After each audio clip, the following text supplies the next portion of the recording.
author of America's Early Frontier, the economic history of Northwest Pennsylvania from 1753 to 2024. Dr. Lynch, good to see you. Welcome. Appreciate you being on with us here. Thank you very much for the invitation. All righty. So I guess we need to do a little background. Of course, you were the county executive for 3 terms. Was that 5 terms? 5 terms. That's right. Before term limits. Yes. So 20 years. Yes, that's right. Wow. And before that, were you on county council? Yes, I was. I was the first chairman of county council. Okay. And of course, you knew that we had a county commissioner form of government. And then there was a home rule charter. I was the vice chair of the home rule charter commission. And then I was chairman of the first county council. That first county council, the executive was Russell Robinson, yes, correct? Yes, sir. And what district did you represent? Well, I represented the first district, which was Mill Creek. Oh, the first district was Mill Creek. Gotcha. At that time, it was District 1. They have done redistricting, so Yes. I'm not sure what the I think that's are. more the Bayfront now. Yes. Andre Horton's going to become. Well, I'm not sure. Yeah, I'm pretty sure I got this right. Maybe, you know what? I might be wrong. It still might be Mill Creek. I would think that it would still be Mill Creek. I think it's still Mill because, Creek. Yes. To organize the elections, it would make sense to have it Mill Creek. Yeah, because we just had the even one. So yes, second district is going to be Jim Wirtz. It was Andre Horton. First district is still Terry Scatella, right? Yes, okay, absolutely. All right. So you remember the county commissioners, which yes, I do. What is it, like 62 of 67 counties still have commissioners? 60. Oh yes, most of the counties of the state of Pennsylvania have a commissioner form of government. That means that they have 3 commissioners. 3 commissioners. Wow. But one of those has to be of a different party, so that there are always 2 parties that are represented. It's very interesting. Yes, it is. When you go back and look at those the politics of the 1970s around here, and again, there's a method to my questioning. Sure. The politics of the 70s were kind of rough and tumble around here. A lot. Right? And yes, so sir. I think the home rule kind of was in response to maybe people not perceiving that the commissioner format was serving us well. Well, quite honestly, I think the Home Rule Commission for the County of Erie was conceived by a group of individuals who wanted a different kind of turn of county government. And so Dr. Garvey was part of that. Mm-hmm. There was an attorney. His name was Murphy. Okay, yeah. Yeah, so... Yeah, I think I've seen Irving that in Olds the... Murphy. Yeah, Olds Murphy, yep. Yes, Irving Olds Murphy. He was tremendous. He was our leader, absolutely. That's so wild. And I was on the Home Rule Study Commission. It was a very narrow vote because that was voted by the electorate, and I think I won by only a couple votes. Wow. Yes. And it's interesting because we're talking about it because we have a little bit of that just happened here in Mill Creek with the Government Study Commission going to the manager council method, kind of the same kind of thing. So that begs the question, before we get to the very early part of your book, you talk about politics and their impact on the economy of Northwest Pennsylvania, right? Yes. Has politics always been dicey in Northwest PA? Well, I would assume that that's been a quality that has been ongoing. By dicey, I guess you mean that it is, people like to mix it up. Yeah, contentious. That it is a squabble. Yeah. I mean, what is the famous quote from Horace Greeley? about Erie politics, right? Oh, yes, yes. Yeah, in which he doomed Erie County. Like he gave us a curse or something like that. Yes, it was a curse. Which is remarkable. So my first real question here, Dr. Lynch. By the way, how did you get involved with history? What is your PhD in and all that stuff? Because was that before everything? No, actually, I was doing my PhD while I was serving as county executive. Okay. I was teaching at Villa Academy, and I, of course, had my undergraduate degree at that time. That was from the George Washington University. And so when I was at Villa Maria Academy, I wanted to get my master's. I went to Gannon to get my master's. While I was county executive, I thought I gotta take the leap, and I did my doctorate. And do you remember what your obviously you remember what your thesis was? Yeah, was in healthcare. In healthcare. Yes, actually, it looked at that time when I was doing my doctorate. There's tremendous change in the organization of healthcare here, and the question was, would we have one hospital or two hospitals? What did you decide? Well, what I decided is not what they did. Okay. Yeah. Okay. And we are kind of Pittsburgh West, if you understand what I'm saying. Kind of Pittsburgh North, yes, really. I mean, because both St. Vincent's now and Hammett are affiliated with Pittsburgh conglomerates, healthcare conglomerates. Yeah, at the time, and again, it must have been when you were doing this research, they were really taking baby steps to combine themselves, right? Yes. I mean, that's where the emergent care came from, where the Associated Clinical Labs, the regional cancer, they did all these collaborations. Yes. Okay. Much of that was, I mean, when you talk emergent care, I would, and I'm trying to think back exactly, but Nick Slepsoff, do you remember him? Sure, of course. The Emergency Management Agency. And that was, of course, he was a county employee, and it was a county effort to put emergent care up. Okay. Wasn't necessarily the hospitals. Okay, it was not. Gotcha, yeah. And again, they had to convince the city. I remember this whole thing. Again, we could talk about historical politics forever, but they had to convince the city to release the inhalators, if people remember that term, that the fire department had these basically quasi-ambulances. Yes, they had the mechanisms that were necessary for emergency care. Yeah, it's like basic life support that they would call it now. All right, I'm going to get back to the history here of Erie in Northwest PA. So you say it's America's early frontier. Could I just stop there for a minute? Yes, I'm sorry. That is not my title, okay? Oh. Now, this is a title that the editors and the publishers gave to the book. My title was Our Corner of the World. And if you look at Pennsylvania, there is a corner, and of course Erie County is situated right on that corner, as is Warren, as is Crawford County, and Venango County. So if you put the corner together and talk about some of the just unbelievable,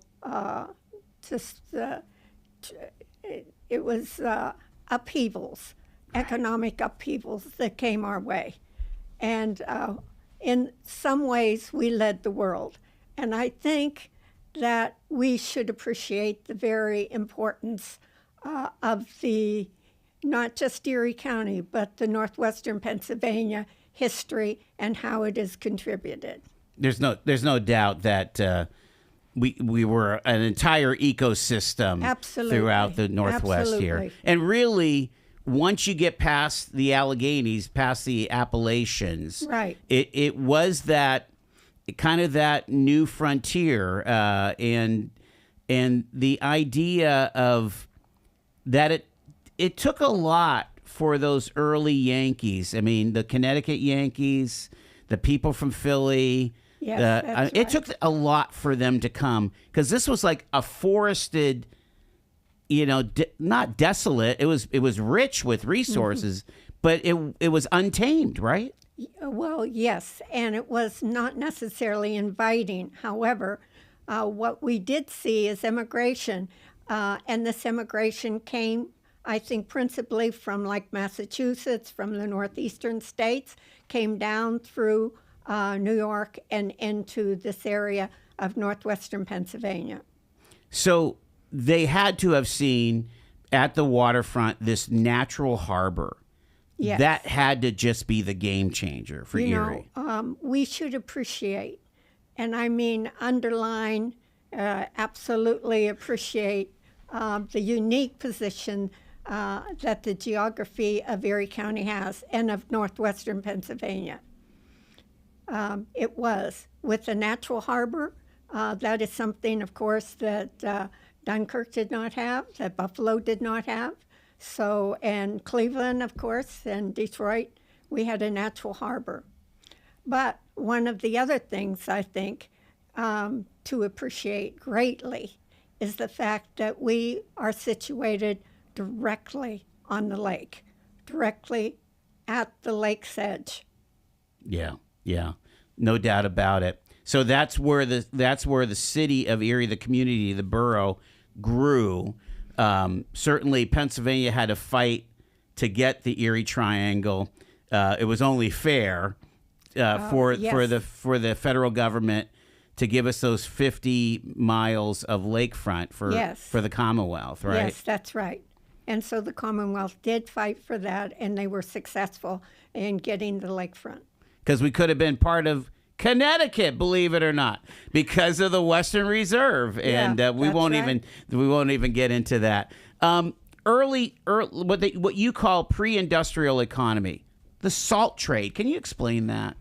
Well, I think that it needs very little explanation, because, as you know, humans as well as all species need salt in order to survive. Salt is a absolute essential for the human body. And so the question is when the pioneers were pushing into this area, they, of course, were very excited about the fact that they saw the wild animals, the deer, everything that they could utilize in terms of their food.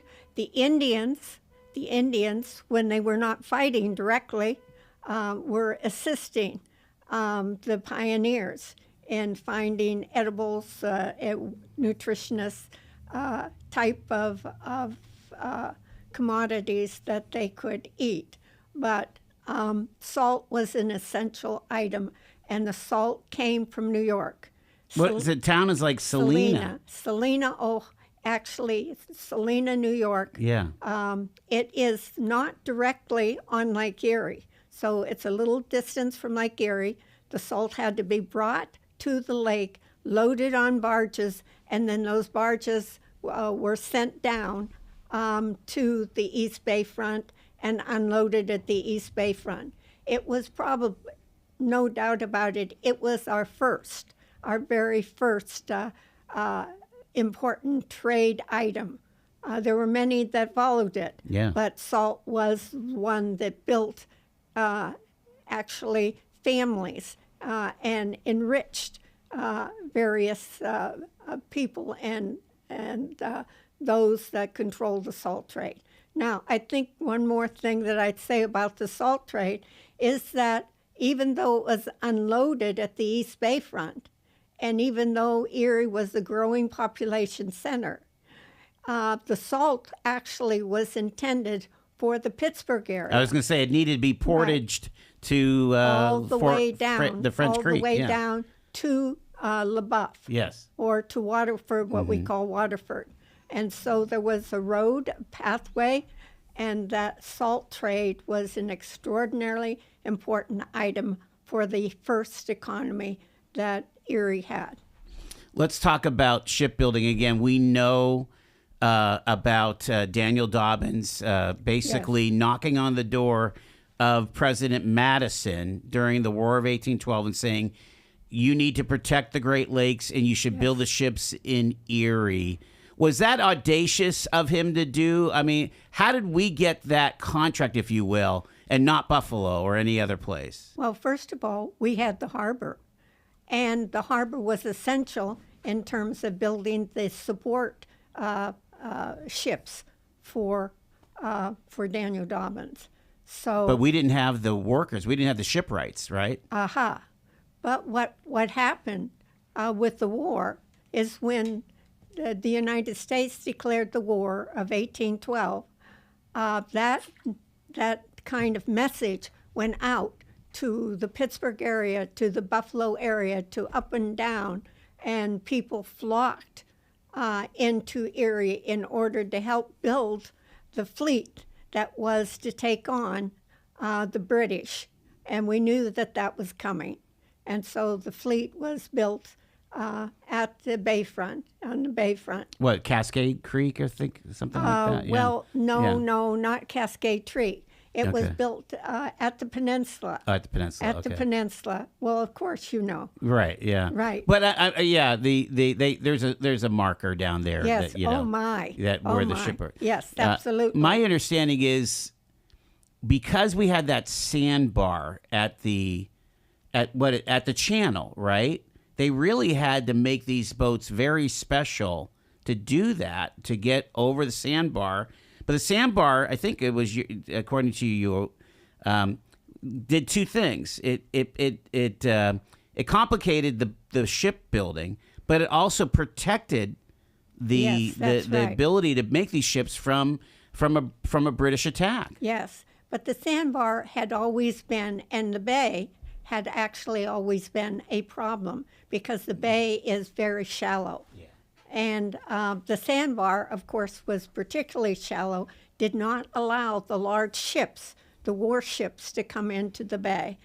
Okay? So the question is, if you build the retinue to assist the Perry in his efforts, then how do you get them over the bar? How do you get them over into the lake? And so they built side panels and then were able to float to increase the height of the ships. The buoyancy The buoyancy. And so the ships were able to get across the bar and into the lake. And that was a technological feat. So when you think about just shipbuilding in and of itself, were we one of those places for shipbuilding? Amen. We were, huh? Amen. Yes, we were. We made the Erie boat into the late 1800s, yes, right? And there were a number of shipbuilders on the lake, and they were very instrumental. They were actually, they kept up with the change in technology. So they were building steamships. They were building ships that would go all the way across to the Lawrence and then into the Atlantic. So, and carrying whatever was expected or wanted for trade. And it's hard to believe that what we have now with Don John is a 200-year heritage of shipbuilding in Erie, Pennsylvania. Yes, I know. That's pretty remarkable. Yeah. Now, one of the things about the fact that the bay itself is very shallow, and it has a very sandy bottom, as you would expect, is that they use some of the first nitroglycerin to blast, the bottom of the bay in order to increase the depth of the bay so that ships could come in and out. Yeah. The you talk a lot about shipping, and the port of Erie. There was a time where when we had the grain elevators and we had had all that, where we were putting some major tonnage. One of our issues, though, right, was that Andrew Carnegie didn't choose us for his coal from Minnesota, right? He chose, he actually built his own port in Conneaut, didn't he? Yes, that's true. But some of that, I think what you're talking about is this is a very high-grade iron ore. Yes. Are you talking about coming the out of high-grade Minnesota? iron Yeah. ore? Mhm. Okay. And For the that steel. it came from Minnesota and across the lake and was considerably desirable. Okay. And it was something that, and this is the beginning of the steel. Right. Okay. However, and this is a problem that Erie had, maybe it still has, okay, is that this very enriched iron ore was put on, it came across the lake, it was offloaded, it was put then on barges and floated down the canal, or because the canal was not in operation for a very long time, put on trains and taken to Pittsburgh, and Pittsburgh became the steel capital of the world. Yeah. But the item to make the steel came across and was right here in Erie. There you go. What I always what I always was amazed at is, these robber barons. Again, I think Andrew Carnegie is amazing. I have a lot of regard for him, but they were able to control the entire Absolutely. supply chain from digging out the iron ore to owning the ships, to owning the port, to owning the trains, and to owning the plants. That's right. Amazing. We could talk about John D. Rockefeller. Too. We could also we need to talk about John D. Rockefeller. I got to take a break here. I've got Dr. Judy Lynch with us here. Back in a bit. We're live on Talk Erie.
Dr. Judy Lynch is with us here. We're talking about her book, America's Early Frontier. Dr. Lynch, I don't have time for another question, but where can people get this book? My understanding, it's available at Werner's and also at the Jefferson. All right, stay with us. And I do not get any money from the book. Oh, wow. We'll have to unpack that in a second here. No, News that's is okay. next. No.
You're tuned to Talk Erie and the Joel Natale Show. We're live from our Kingdom Financial Group studio here at 5th and State. And glad to have with us here in studio Dr. Judy Lynch. She is the author of America's Early Frontier, Economic History of Northwestern Pennsylvania, or otherwise known as Our Little Corner of the World. And it's not so little, is it? I mean, well, it's not really so little, but it's extraordinarily instrumental.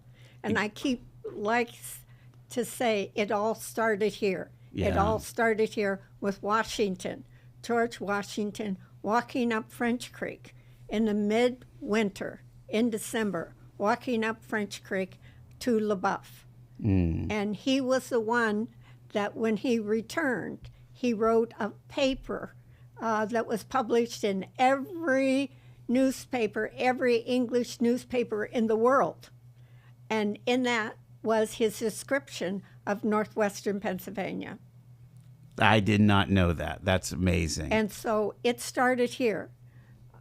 People who live in the Erie area, in this northwestern Pennsylvania, we should be very proud of our history and the real importance that we have played. Folks that have been watching the American Revolution on PBS, yes, I have been. You have an article here about the death of Dr. Warren at Bunker Hill. Yes. So I would assume that's what Warren County is named after, yes, in the is. city. And Can you tell a little bit of that story? Yeah. Well, he was a general in the Revolutionary Army and part of the George Washington's people that were immediately around him. Of course, by the end of the war, the United States, and it was a new country, was absolutely bankrupt. It did not have enough money to pay its troops, and certainly not those that were the leaders, that were the captains of the forces. And so one of the things is they would give land. They would give land to those who were not paid. And this Warren was one of those persons. And he came and eventually established what we call the city of Warren. I want to talk about the age of steam that you're saying here started in 1840. And one of the things I think most Erieites would never know is, like, we were the steam engine capital of the world. Oh, please, yes. Absolutely, we were the steam engine capital of the world. Now, one of the things we have to do is to give credit where credit is due. And the credit is due to what happened with the first oil well that was drilled in the Titusville area. And that was 1859. And from there, what you have is the beginning of some of our very large industries. And those were iron boilers, okay? And those were iron pumps and all of the things that the oil industry needed in order to get the oil out of the ground and into the transportation system so that it could eventually go to a refinery. Is it remarkable to you that we would have that kind of engineering prowess? No. It is not. Okay. Excuse me. And that is one of the things I hope, if anybody picks up this book, that they kind of get a feeling for. And that is much of the technology that we had with iron, okay, and with glass and with other, with fabrics, that came to us from the immigrants that came from Germany and Switzerland in particular. But this was immigrant culture, immigrant skills that came to this area, and they were the ones that built the industries that produced these tanks, the iron tanks, and the pumps. Wow. And so, tell us about some of the names that people might know for steam engines and things. Okay, I should know all of those, and I don't. Well, let me take a look here. I mean, because you bring out all of the famous, the stuff that we learned in grade school about the Tom Thumb, the early steam engines and things. But right. what's interesting is they were using steam for just about everything, like you say, to pump the oil out, and also to run these manufacturing plants. Basically it replaced the grist mill, right? Oh, yes, it kind of replaced the use of water as a driver. Yes. And so what was manufactured, what was refined from the oil was kerosene initially, but it was very quick that they saw that there was a product that was combustible, and that was gasoline. Wow. So gasoline became a product very early on from the oil fields. Talk about some of the ancillary businesses. Like, for example, wasn't Corey kind of like the barrel maker capital of the world for the oil barrels or whatever? Yes, but Oil City was. Yes. Okay, all of those areas. And of course, in order to transport oil, you needed barrels. And the barrels were produced I shouldn't say simply and easily, it wasn't. But this is the importance. There was a product that we had naturally in the area of Corey and in Warren County, in Venango County, and that was wood. They had wood, and they were able then to put together the technology and the skills and the factors that were necessary to produce the barrel. And it was a happy circumstance, wasn't it? Yes, it really the was. Barrel capital of the world. Yeah, the world. Yeah, making all the barrels, and then of course the railroads followed quickly. Yes, right. Yes. I mean they were trying to get lines to Titusville, to Oil City, to these fields, right? And of course, Corey was built because of the railroads. Mm-hmm. You had two railroads coming into Corey, and they were, because Corey became a destination, then that area became a destination, and Corey then developed as a city located right there where the two railroads came together. Do we want to talk about the Gage War or not really? The Gage War? Yeah. I think that it is important because it shows you the problems of the human character. Okay? So let's just say you build a railroad and it has a certain gauge, and that's how wide the track is. I build a railroad, my gauge is a little bit narrower. I think my gauge is much better. But we are going across the same area. And so then the question is which gauge is the railroad going to be built, the additional part? And so what developed was that there became a movement to get a national gauge. A standard gauge. A standard gauge. And the folks around here didn't like it. No, absolutely not. Because when industry does not work the way we think it should, or what is most economical or most efficient, okay, in the gaps, usually somebody can make money. And so when you have two gauges come together, when a train is coming on one gauge, everybody has to get off. And that means they're going to go and get something to eat. They may stay for a while. They buy this, they buy that. It becomes a hub for materials and for the commerce, yeah. Right. Yeah. And so we had a bottleneck. Oh, yes, we did. And people need to I think your pickup here on human nature is huge. And also, kind of the regional brand, if you will, the brand of Erie nationwide. This story was picked up by all of the telegraphs, all of the wires across the country. It was not a good look in the New York Times, and in the big newspapers, the Tribune, and so on. Well, Andrew Greeley was on the train, and he had to get off. He had to get off, and he was one of the ones that was transported. He was on his way, I believe, to Michigan, and he was to give a speech, a very important speech. And he was, of course, in the media. He was an editor, but a person of renown.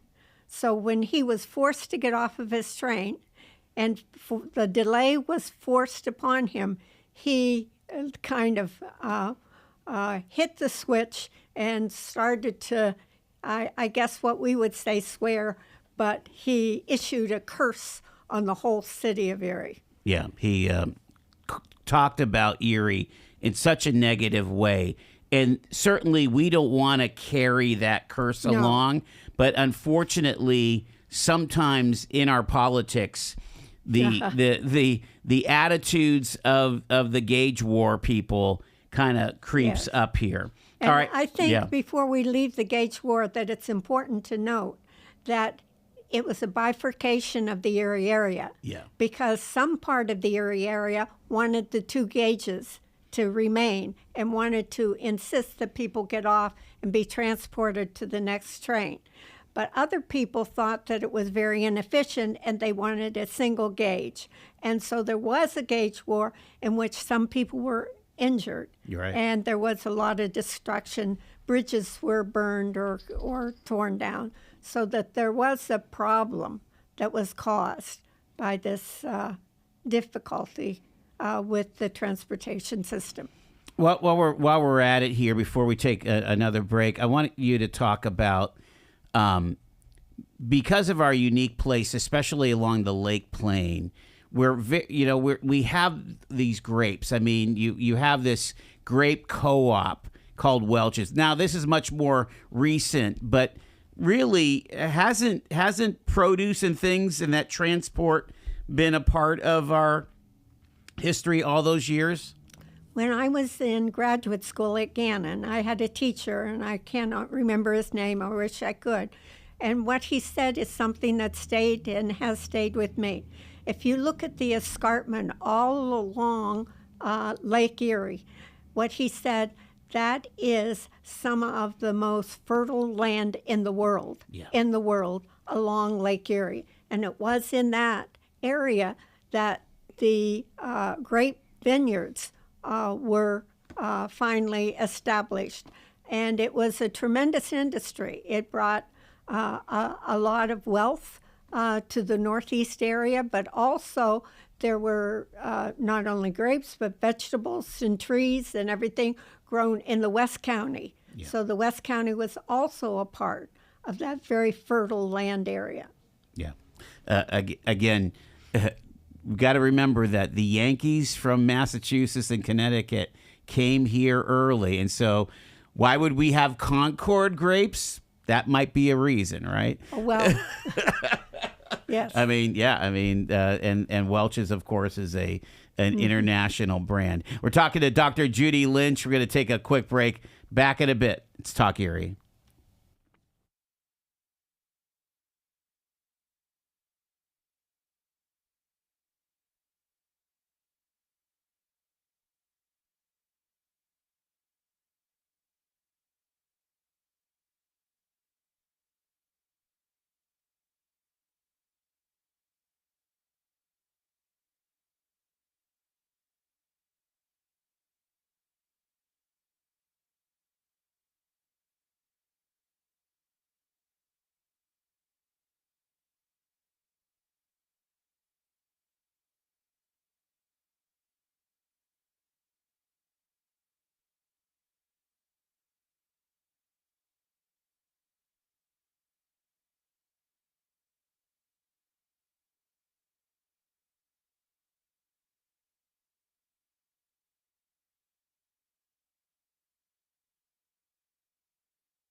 The name of the book is America's Early Frontier, available at Werner's and at the Jefferson Educational Society.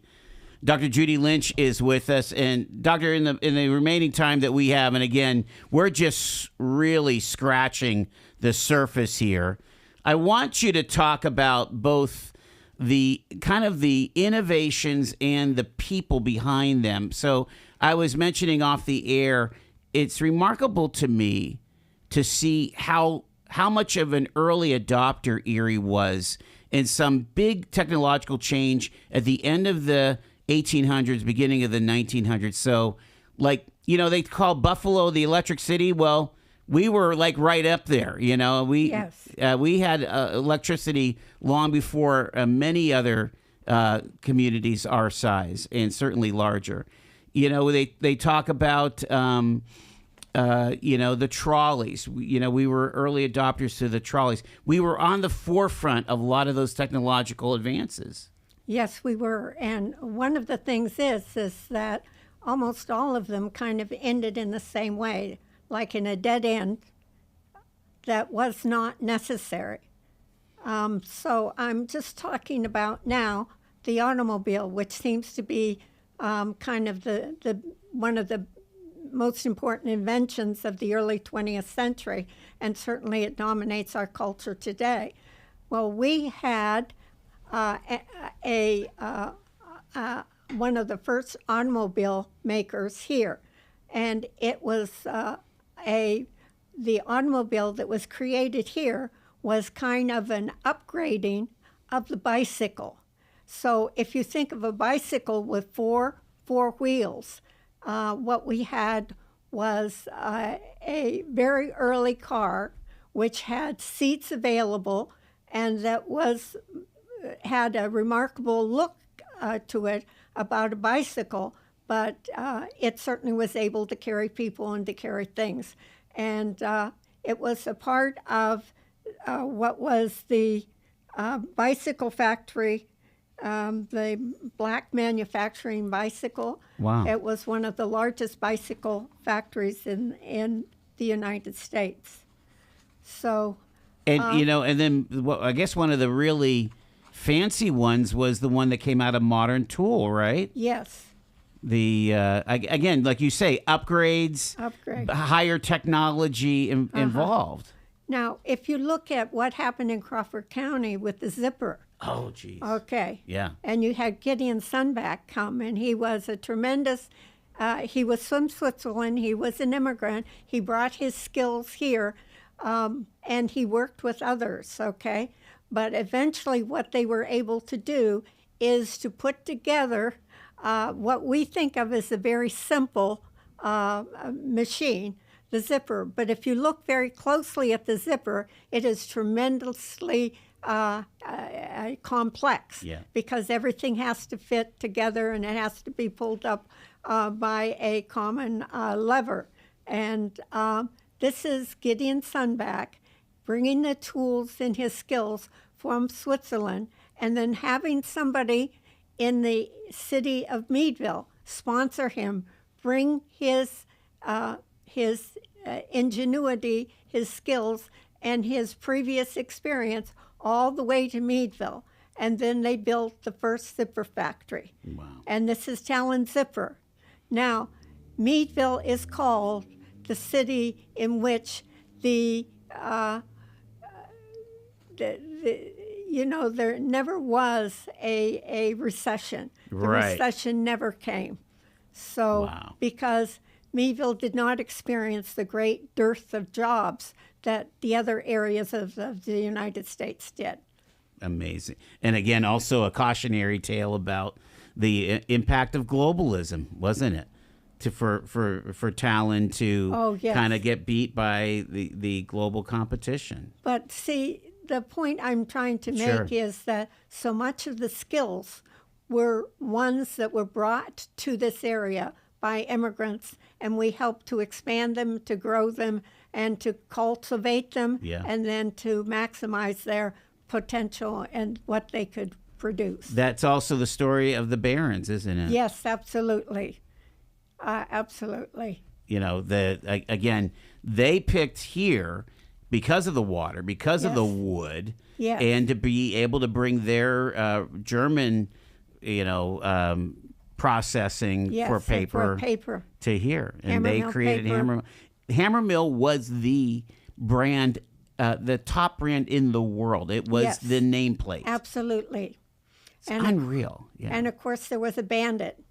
This is what I call there was a bandit. He became an owner of the stock and began to insinuate himself into the company and eventually brought it down. Yeah, Carl Icahn or somebody like that.